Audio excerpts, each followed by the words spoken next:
So moving back to social media, a lot of people, probably across the world, certainly in Australia, were maybe a little bit confused, bemused, bewildered, maybe when another pop culture juggernaut threw his hat into the ring for the presidency, and Kanye West announced his candidacy via Twitter. What did you make of the announcement? So a lot of people in the United States are bewildered, confused, and it's generated some backlash and anger among his friends. So let's be clear. Kanye West is not going to win the presidency. He's not going to qualify for enough ballots in order to potentially capture the electoral college vote. And he never polled more than like 1 or 2% in any poll. Why is he getting on the ballot? Well, that's sort of a question for him. And because he's only done one campaign related event, he hasn't clearly articulated this. There isn't a big issue that he wants to talk about. He's not trying to change the debate. I think he's just having a little bit of fun and enjoying, an additional moment of social prominence.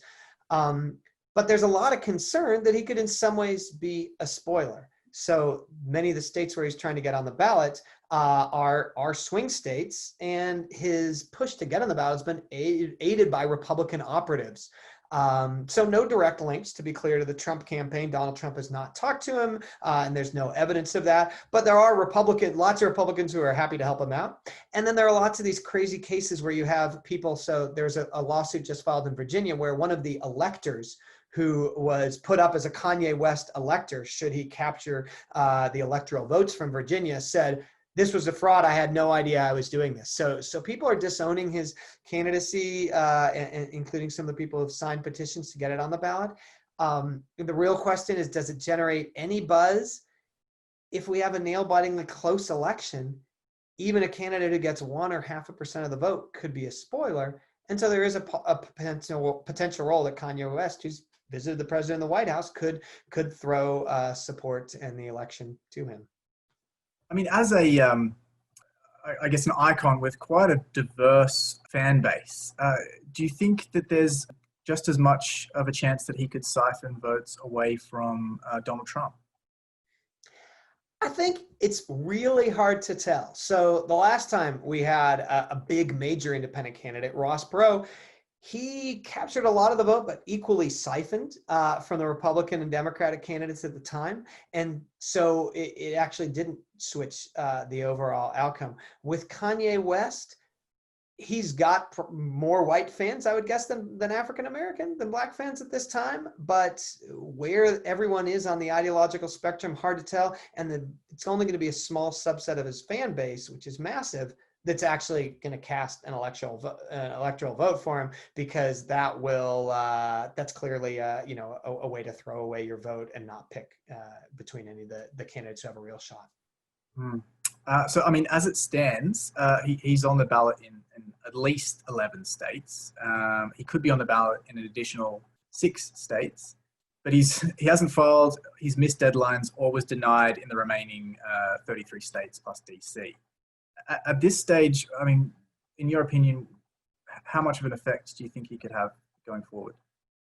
I think Kanye West's effect on this election will be incredibly small, but so was Ralph Nader's in 2000. And so were the other candidates on the ballot. Many candidates turned out to be spoiler candidates because the election in 2000 came down to such a tiny margin.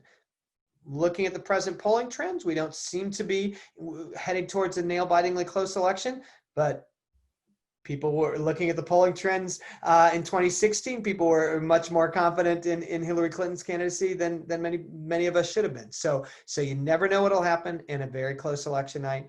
There's a small chance that Kanye West could tip the balance towards Donald Trump, or maybe away from Donald Trump.